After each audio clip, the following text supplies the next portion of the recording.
Não há nada igual, não há nada melhor a que se comparar, a esperança viva. Tua presença,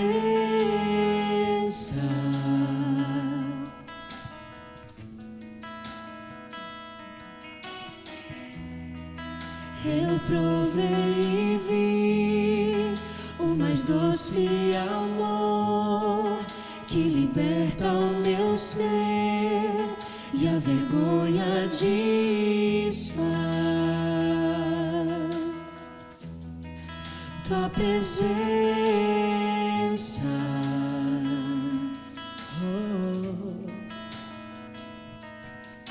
Santo Espírito, és bem-vindo aqui. Vem inundar, encher esse lugar. É o desejo do meu coração sermos inundados por tua glória, Senhor.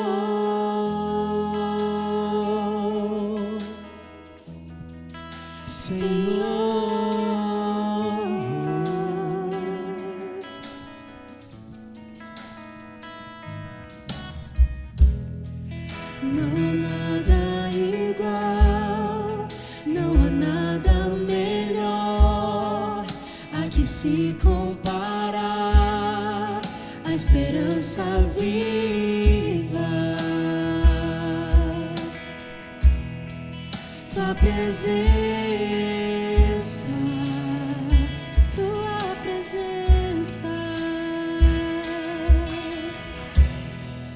eu provei e vi o mais doce amor que liberta o meu ser e a vergonha desfaz. Tua presença, oh Santo Espírito, Santo Espírito, és bem-vindo aqui. Vem inundar, encher esse lugar. É o desejo do meu coração sermos inundados por tua glória, Senhor. Santo Espírito, és bem-vindo aqui. Vem inundar, encher esse lugar. É o desejo do meu coração sermos inundados por tua glória, Senhor.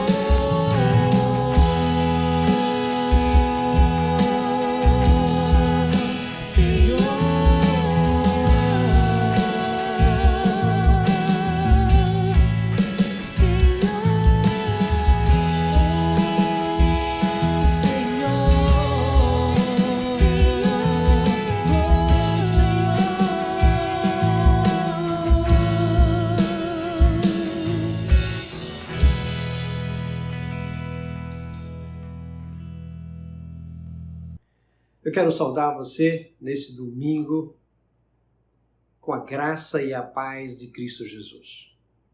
Onde quer que você esteja, através do seu celular, através do seu tablet, através do seu computador, através da sua televisão, nós estamos unidos nesse momento no mesmo Espírito, no Espírito de louvor e de adoração. Eu queria começar esse momento de culto lendo lá na epístola, na primeira epístola de Pedro, no capítulo 5, os versos 6 e 7, que diz o seguinte: humilhai-vos, portanto, sob a poderosa mão de Deus, para que ele em seu tempo vos exalte, lançando sobre ele toda a vossa ansiedade, porque Ele tem cuidado de vós.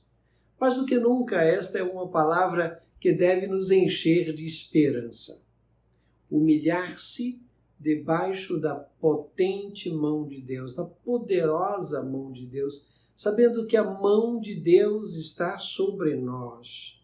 E no tempo oportuno, no tempo dele, não na nossa agenda, na agenda dele, ele há de nos exaltar por aquela humildade que assumimos debaixo da sua poderosa mão, lançando sobre ele toda a nossa ansiedade, que eu sei que muitos de nós se encontram em suas residências, em suas casas, já ansiosos por tanto tempo que nós estamos com esse distanciamento social, reclusos nessa nossa condição.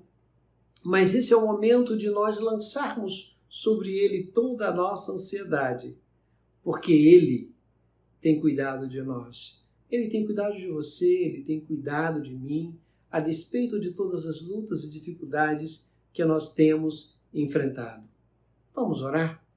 Pai querido, nós te louvamos pela oportunidade, Pai, que temos de, neste momento, iniciarmos o louvor a Ti, iniciarmos, Senhor, o culto a Ti. Abre o nosso entendimento, Senhor, desarma nosso espírito, para que possamos fazer isso em espírito e em verdade, em nome de Jesus. Amém.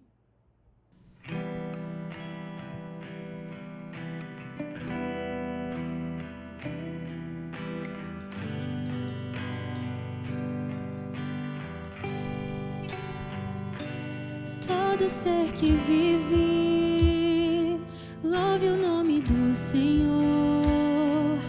Toda criatura se derrame aos seus pés. Ao som da sua voz, o universo se desfaz.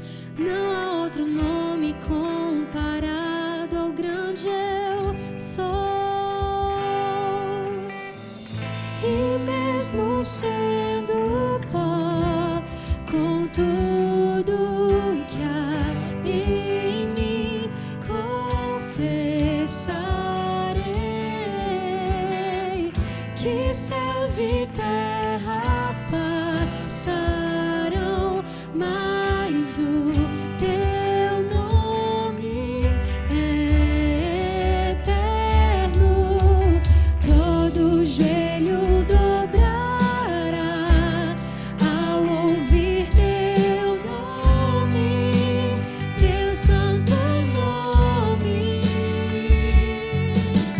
Todo ser confessará, louvado seja o teu nome, teu santo nome. E mesmo sendo pó, com tudo que há em mim, confessarei que céus e terra passarão, mas o teu nome é eterno. Todo joelho dobrará ao ouvir teu nome, teu santo nome. Todo ser confessará, louvado seja o teu nome, teu santo nome. Todo joelho dobrará ao ouvir teu nome, teu santo nome. Todo ser confessará, louvado seja o teu nome, teu santo nome.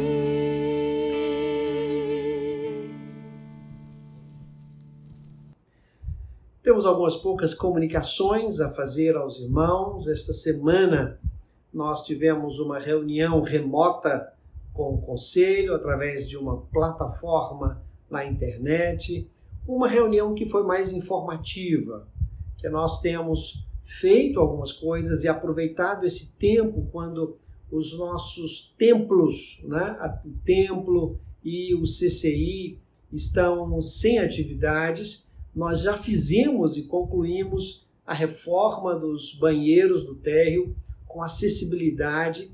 Estamos agora fazendo a modificação do pátio ao lado para que haja a menor dificuldade para aquelas pessoas que são cadeirantes, que têm necessidades especiais de utilizarem os sanitários da nossa igreja.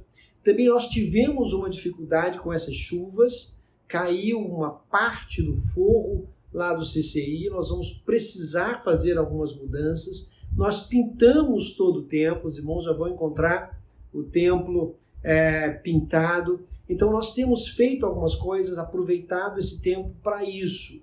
Obviamente, isso também representa custo para a igreja, mas nós temos certeza e queremos agradecer aos membros da Igreja da Avenida pela fidelidade que têm tido com a sua igreja. Nós temos, graças a Deus, contado com seu apoio e quero registrar aqui a nossa gratidão. Queremos pedir que cada um de vocês continue com os cuidados em relação à possibilidade de infecção. Temos pessoas próximas que já foram infectadas, graças a Deus, estão se recuperando, outras já estão recuperadas, mas vamos lembrar disso, do cuidado, do distanciamento, do uso da máscara, cuidado com a lavagem das mãos, vamos lembrar disso. Vamos também lembrar da nossa saúde psicológica, da nossa saúde emocional, né? Procurando atividades que sejam lúdicas para nós, para quem gosta de atividade com jardim, que o faça, quem gosta de talvez acompanhar uma série boa também o faça, que gosta de ler, que também o faça. Então vamos fazendo uma alternativa, procurando criar uma rotina, especialmente para as crianças. É importante que elas tenham uma rotina, um horário para acordar, um horário para fazer as atividades da escola, horário para o almoço, horário para dormir,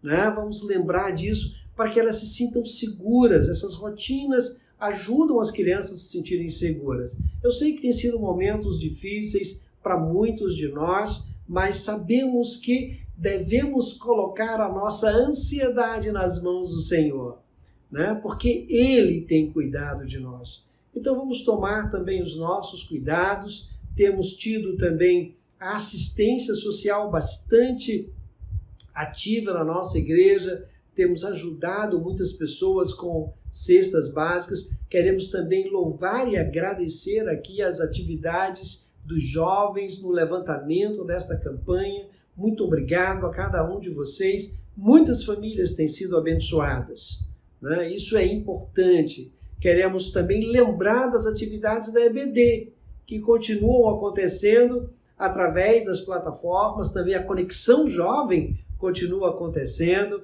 Eu já disse ao pastor Ezequiel que talvez nós façamos aí uma parceria e eu também vá participar de uma das Conexões Jovens. Vai ser uma alegria muito grande quando isso acontecer. Nós temos tantos temas que são desafiadores nesses momentos no nosso Brasil e precisamos pensar esses temas e pensar a realidade a partir das luzes da Bíblia. Isso é importante que a gente entenda, né? As orientações de Deus através das Escrituras, ela precede aquelas nossas posições que muitas vezes nós assumimos diante de questões políticas, sociais, econômicas e diante de tanta violência que a gente tem vivido. Então vamos cuidar da nossa saúde, tanto a nossa saúde do corpo quanto a nossa saúde da alma, né? E mais uma vez, muito obrigado a cada membro da igreja que tem sido fiel na sua contribuição para que nós possamos continuar a cuidar do nosso patrimônio, para que quando os irmãos retornarem, nós já tenhamos todas as atividades concluídas. Muito obrigado. Que Deus abençoe a sua vida grandemente.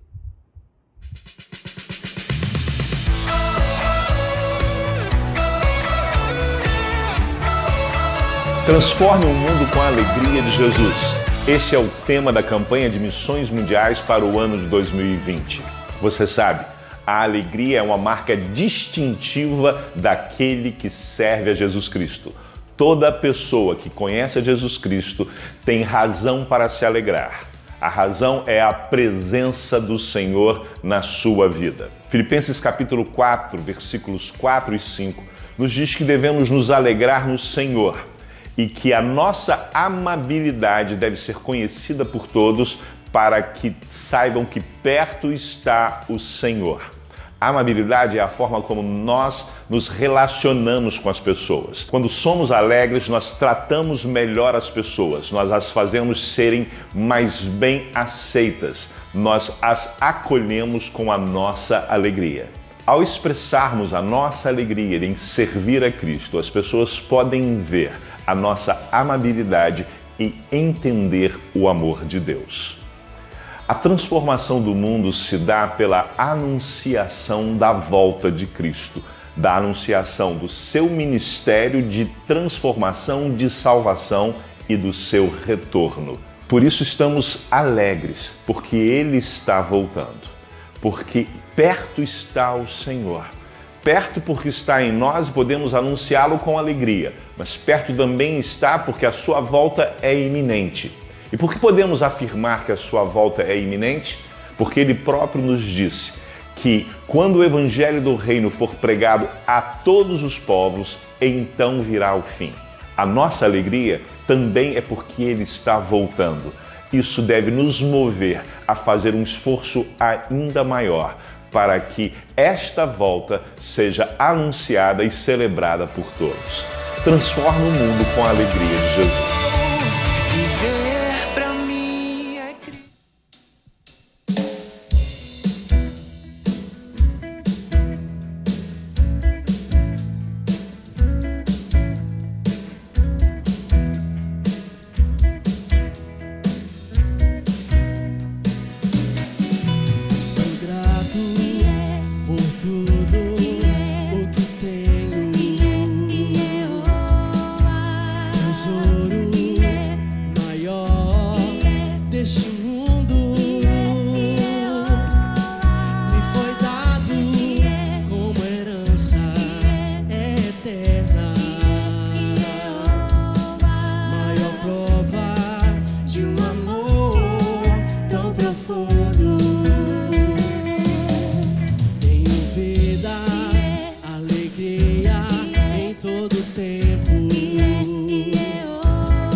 de um amor tão profundo.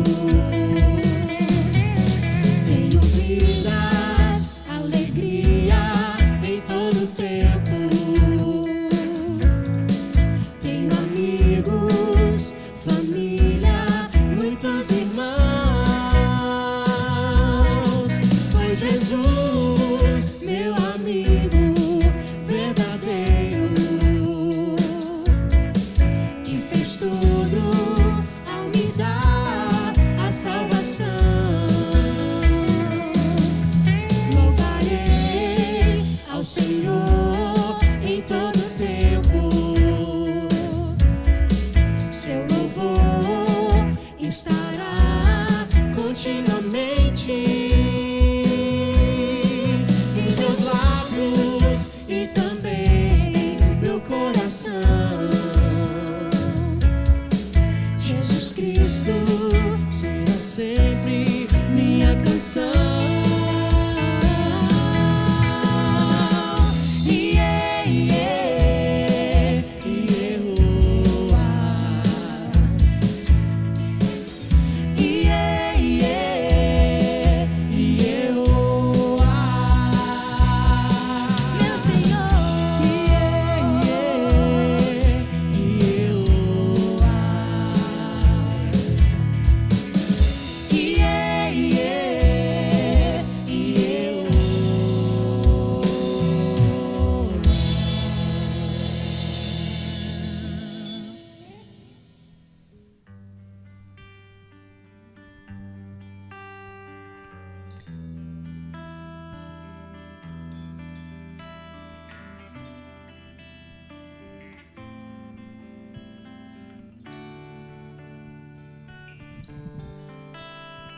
Teus olhos revelam que eu nada posso esconder, que não sou nada sem ti, ó fiel Senhor.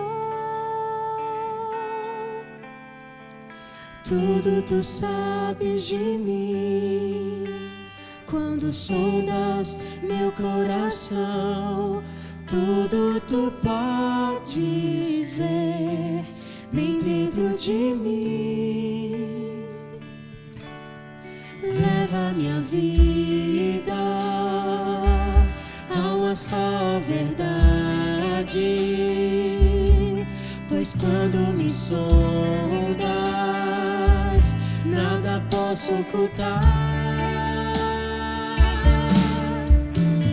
Sei que tua fidelidade leva minha vida mais além do que eu possa imaginar. Sei que não posso negar que teu olhar estando em mim me enche de tua paz. Teus olhos revelam que eu nada posso esconder, que não sou nada sem ti, ó fiel Senhor. Tudo tu sabes de mim, quando sondas meu coração. Tudo tu podes ver bem dentro de mim. Leva minha vida a uma só verdade, pois quando me sondas, nada posso ocultar. Sei que tua fidelidade leva minha vida mais além do que eu possa imaginar. Sei que não posso negar que teu olhar estando em mim me enche de tua paz, que teu olhar estando em mim me enche de tua paz, que teu olhar estando em mim me enche de tua paz.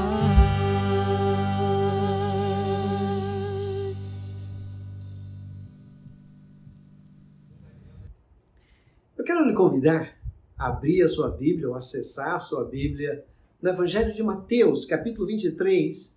Nós vamos ler os versos de 1 até o verso 12.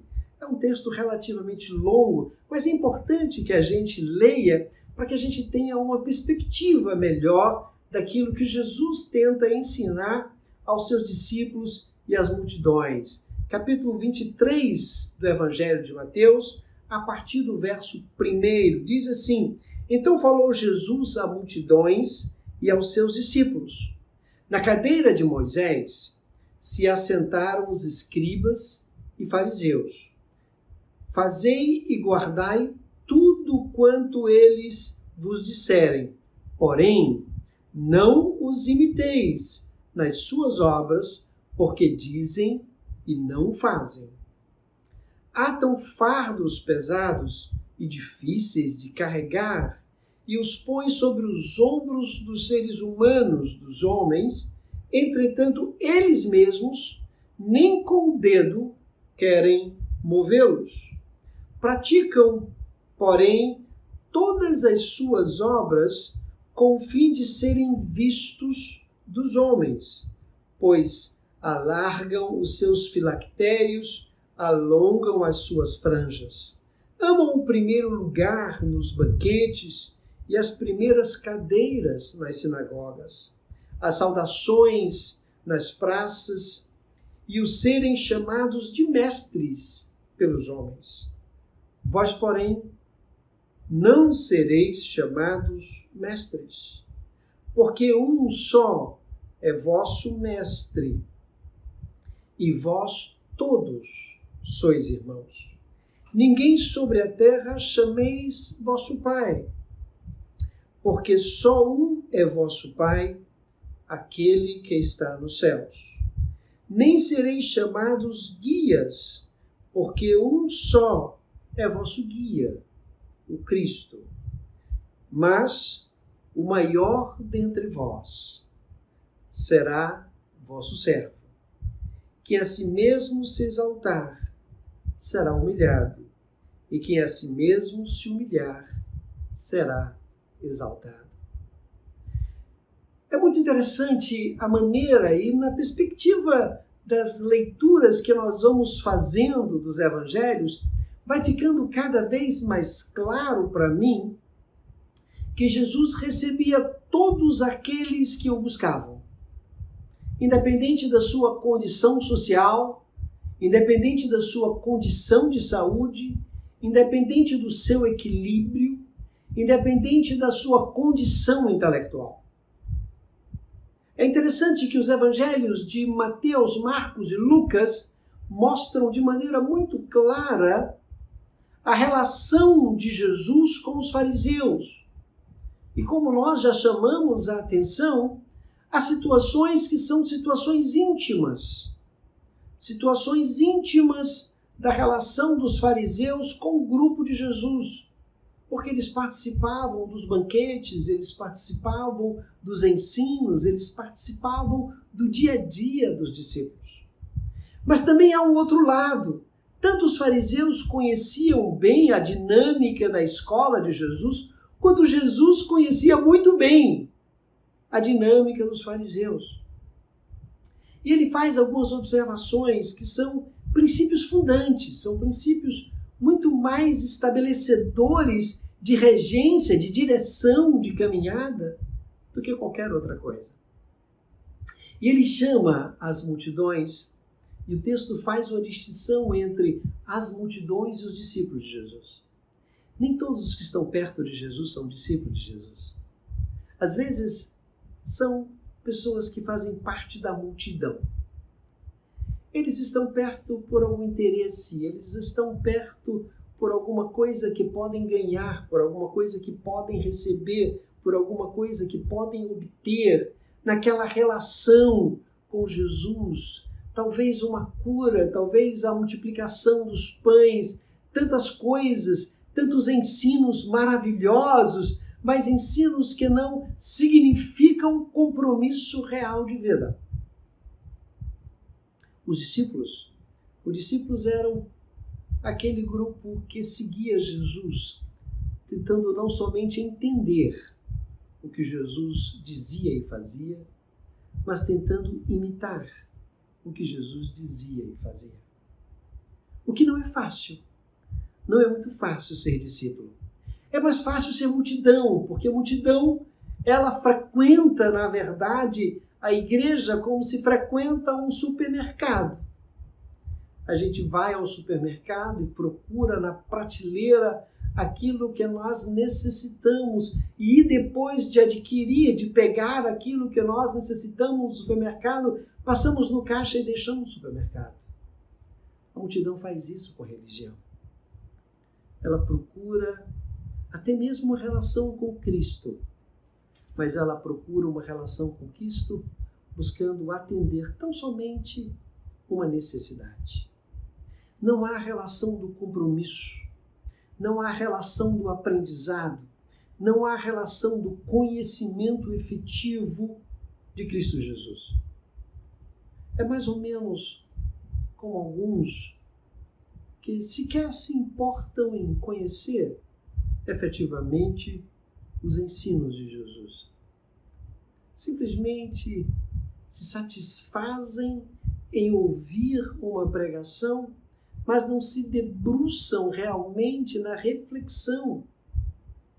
Nós temos feito as lições das quartas-feiras, mais especificamente no Evangelho de Marcos, e mandado para os irmãos, para que os irmãos possam ler o texto, discutir, refletir em casa, com os seus, sentando em torno das Escrituras. Isso é igreja. Igreja é o povo de Deus que se encontra em torno das Escrituras para aprender mais de Cristo, a fim de se tornar o mais parecido possível com a proposta que Jesus de Nazaré, o Cristo de Deus, trouxe para as nossas vidas.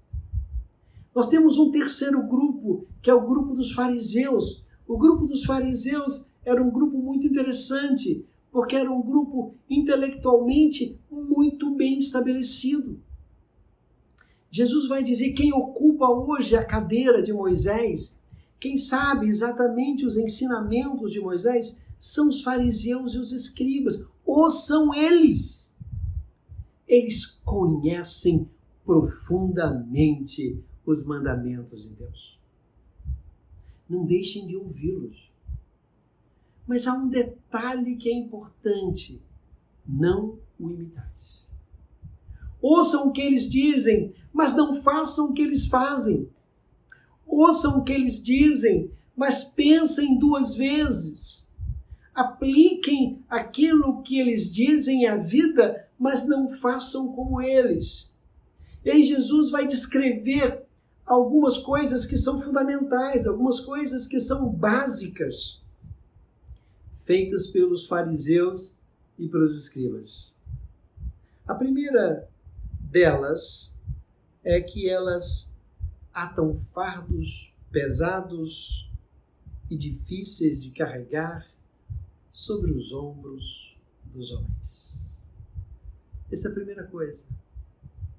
Eu costumo dizer, e aqueles que me acompanham já há bastante tempo na igreja da Avenida, eu sempre digo o seguinte: se tiver pesado,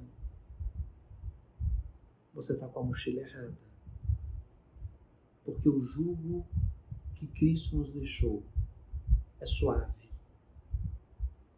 E o fardo é leve.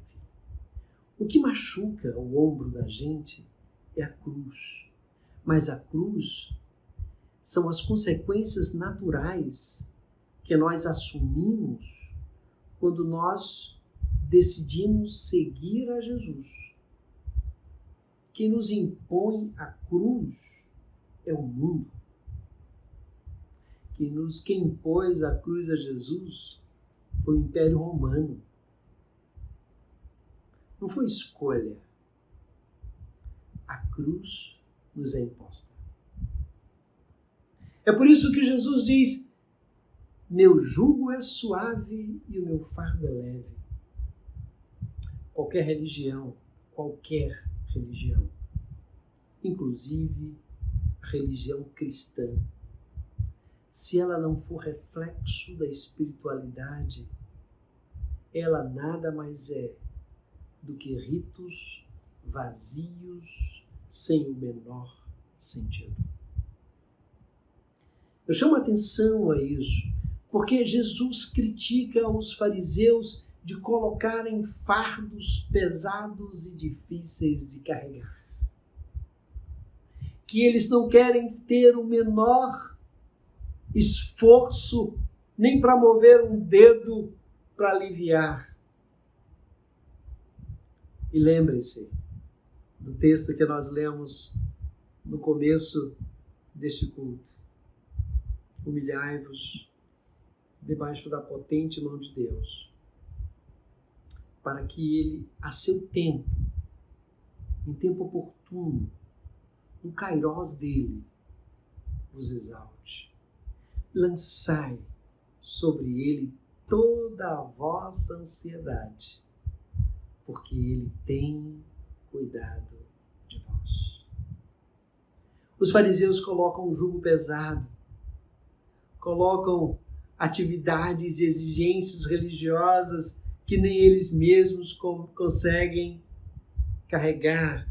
Mas Jesus diz, eles não pretendem, na verdade, fazer absolutamente nada.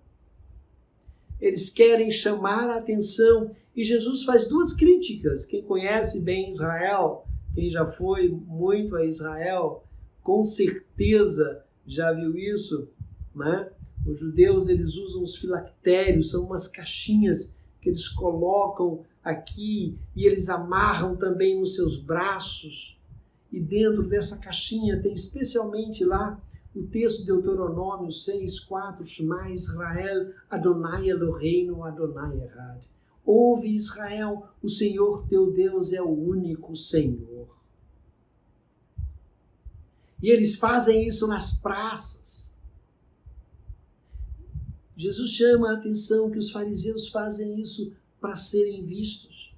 Eles deixam aquelas franjas longas, o mais longo possível, pendurada, balançando, para que possa ser visto. Para que as pessoas digam, oh, como aquele é uma pessoa tão dedicada, tão religiosa. Veja, a sua aparência já é uma aparência extremamente religiosa. Jesus chama a atenção de que muitas vezes esses estereótipos não representam absolutamente nada. Absolutamente nada. Eu me lembro quando eu ainda era um jovem pastor, nos anos 80, eu costumava carregar a Bíblia, como ainda hoje carrego, segurando-a dessa forma, de braço baixo. Naquela época era muito comum os pastores levarem a Bíblia nesta posição. Essa era a forma. Eu lembro-me bem que era muito comum os pastores usarem sempre o paletó. Eu continuo fazendo isso durante este período que nós estamos nos comunicando via tecnologias. Eu não estou usando gravata, mas normalmente eu uso gravata também na igreja. Mas até para feira ia de paletó. E eu me lembro que certa feita eu estava no shopping e estava vestido à paisana, sem paletó e sem gravata, com camisa polo, calça jeans, como eu gosto realmente de andar. Eu encontrei uma criança da igreja que nunca tinha me visto fora da igreja. E nós começamos a conversar e sua mãe, depois olhando para ela olhando para mim cada vez mais com questionamentos, sua mãe disse, é o pastor Ágabo. Ela olhou para mim e disse, você realmente é o pastor Ágabo? Porque você não está com a roupa de pastor Ágabo. Você não está com a roupa de pastor. Às vezes, nós limitamos a nossa compreensão religiosa por estereótipos. Porque queremos o destaque. queremos parecer mais espirituais do que outros. E é isso que Jesus chama a atenção nesse texto. Jesus vai dizer aos seus discípulos, olha, eles fazem tudo isso, mas eles amam os primeiros lugares, eles gostam das primeiras cadeiras, eles gostam de ser vistos, eles gostam de se exaltar, eles gostam das saudações nas praças, eles gostam de ser chamados de mestres pelos homens. Mas agora Jesus vai fazer uma modificação de tudo isso. Mas vós, porém, não sereis chamados de mestres. Vocês vão estar comigo, vocês vão aprender de mim, mas vocês não vão ser chamados de mestres. Porque mestre, só há um grande mestre. Deus é o nosso mestre, Cristo é o nosso mestre. Vocês são irmãos. Esse foi um dos pontos fundamentais da reforma protestante, lá de 1500, quando se defendeu a ideia do sacerdócio universal de cada crente. A grande reforma, na verdade, foi colocar as Escrituras nas mãos de todo mundo. Nós perdemos a autoridade clerical de quem tem a resposta à interpretação das Escrituras. Assim como eu interpreto, qualquer um pode interpretar. É claro que alguns de nós se dedicam mais a isso, estuda mais, tenta compreender, tenta ler os textos no original. Mas, na verdade, quem nos ensina é o Espírito Santo, que nos ensina a compreender, que nos ajuda a compreender a palavra de Deus. O que nós fazemos é partilhar aquilo que já alcançou o nosso coração. Mas não somente isso, Jesus diz, vocês não são mestres um do outro, vocês são irmãos. Existe uma fraternidade entre vocês. A relação de irmandade é a relação de igualdade fraterna. A Igreja de Cristo é composta por uma igualdade fraterna. Não existe mais irmão nem menos irmão. Eu sou professor universitário, sou professor de filosofia, e muitas vezes alguns colegas e outros fazem chacota com o fato de eu ser evangélico, com o fato de eu ser batista, protestante. E de vez em quando ele diz, você que tem mais relação com o homem lá em cima, vê se você pede para ele para resolver esse negócio. Eu sempre dou a mesma resposta. Ele não ouvirá mais a mim do que a você. A oração do justo pode muito em seus efeitos, porque a oração tem o poder transformador da alma daquele que ora. E o justo não é aquele que não tem erro. O justo é aquele que é justificado pelo sangue de Jesus. Esse é o justo. O justo não é o que é o melhor de todos. O justo é aquele que se deixou melhorar pela ação de Cristo Jesus na sua vida. Somos irmãos, não somos mestres. Mas o texto vai dar um passo a mais. Ele vai dizer, a ninguém chamei pai, porque pai é um só. E essa era uma compreensão. O sumo sacerdote era compreendido como pai. Era o rabino maior, aquele que era o Av, o pai. Ainda hoje se usa a expressão em Israel, entre os judeus, meu pai Abraão. Deus é o nosso Pai. Ele nos dá a identidade da fraternidade humana. E nessa fraternidade humana cabe todo e qualquer ser humano.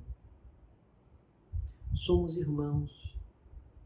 Mesmo aqueles que rejeitam a familiaridade, aqueles que rejeitam a fraternidade de Cristo, são irmãos. Porque nós temos o mesmo Pai. E assim como há irmãos diferentes nas casas, na sua casa, por exemplo, com certeza os irmãos são diferentes. No mundo, os irmãos são diferentes. E Jesus chama a atenção disso. Não assuma uma posição que não é sua. E ele vai dizer mais ainda, não sejam chamados de guias, porque quem nos guia é Cristo. Ele é o bom pastor, é Ele que nos leva. Nós chamamos as pessoas de pastores por posições que elas ocupam.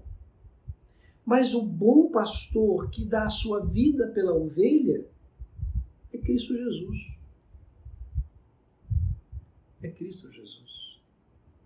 E é isso que ele chama a atenção.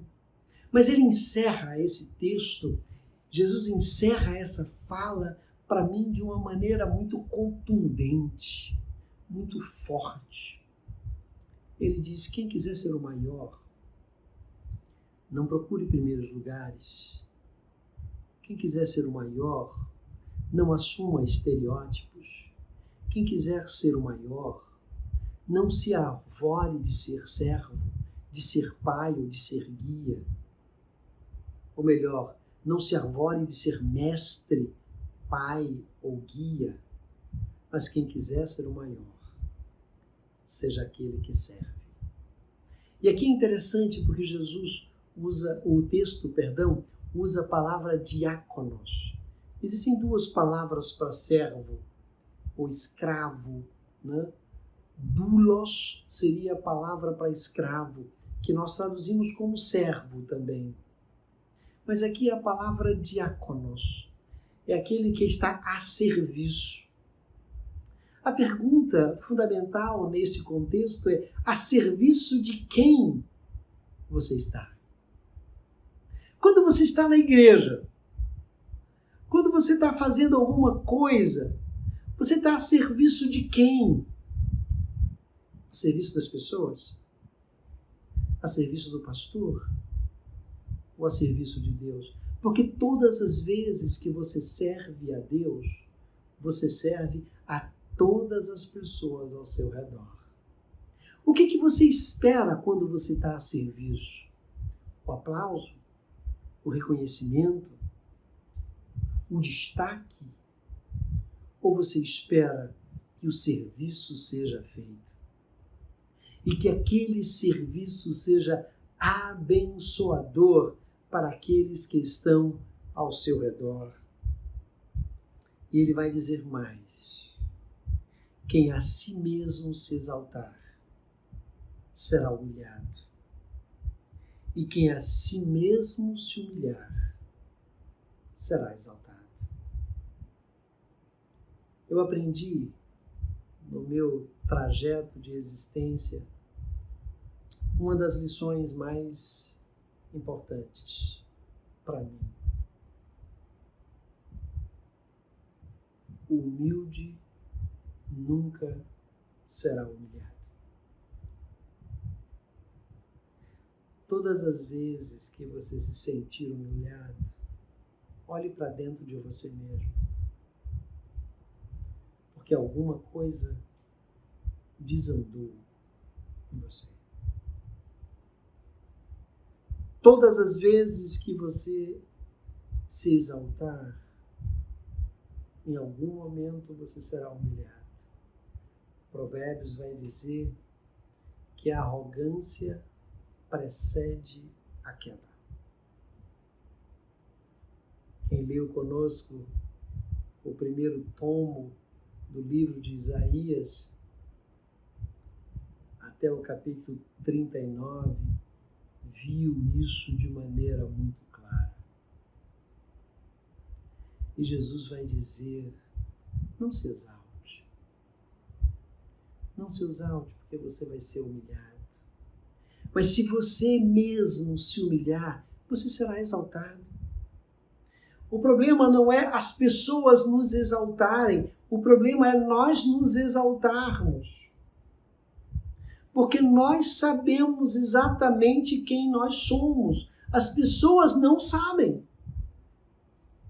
As pessoas não conhecem, na verdade, as suas mazelas. Talvez as pessoas mais próximas conheçam algumas coisas suas, mas aquilo que se passa no mais profundo do seu coração, no mais profundo da sua mente, só você conhece, você e Deus conhece. O servo, aquele que está à disposição de Jesus para servir, o diáconos, é aquele que não se compreende como mestre, não se compreende como pai, não se compreende como guia, ele se compreende como servo. Eu estou aqui para fazer acontecer aquilo que é reino de Deus. Nesse momento é o momento de nós nos humilharmos debaixo da poderosa mão de Deus. E essa é uma escolha sua, é uma atitude sua, de se perceber sob esta mão poderosa e compreender que nós somos finitos, frágeis e muito susceptíveis a nos exaltarmos, a nos arrogarmos. Mas precisamos aprender cada vez mais de Cristo para que nós possamos ser servos seus nesse mundo. Que Deus nos abençoe e que Deus lhe conceda a graça da iluminação do seu Espírito para compreender essa palavra e efetivá-la no seu coração e na sua vida. Que Deus nos abençoe.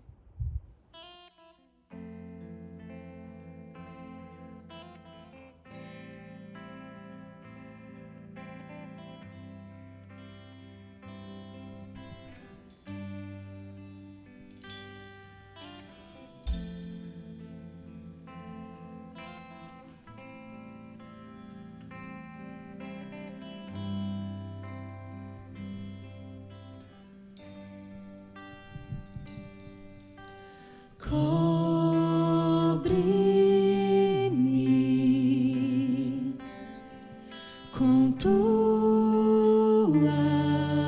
mãos, com poder, vem me esconder, Senhor, se o trovão e o mar seguindo vem, sobre a tempestade eu voarei, sobre as águas tu também és rei, descansarei, pois sei que és Deus.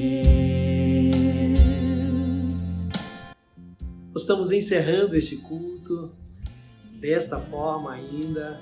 Esperamos ávidos de poder nos encontrar de novo, de poder nos abraçar outra vez.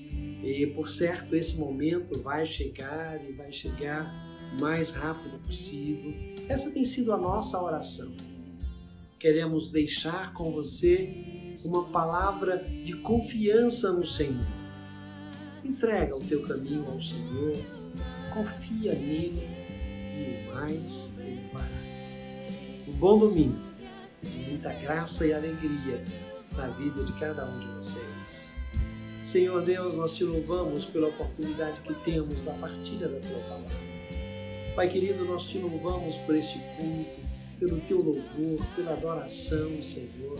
E queremos neste momento te pedir que o Senhor nos abençoe e nos guarde, que o Senhor faça resplandecer o seu rosto sobre nós, que o Senhor sobre nós levante o seu rosto e nos dê a paz, hoje e sempre. Amém. Que Deus lhe abençoe e que este seja o começo de uma semana cheia de graça e força no poder do Senhor.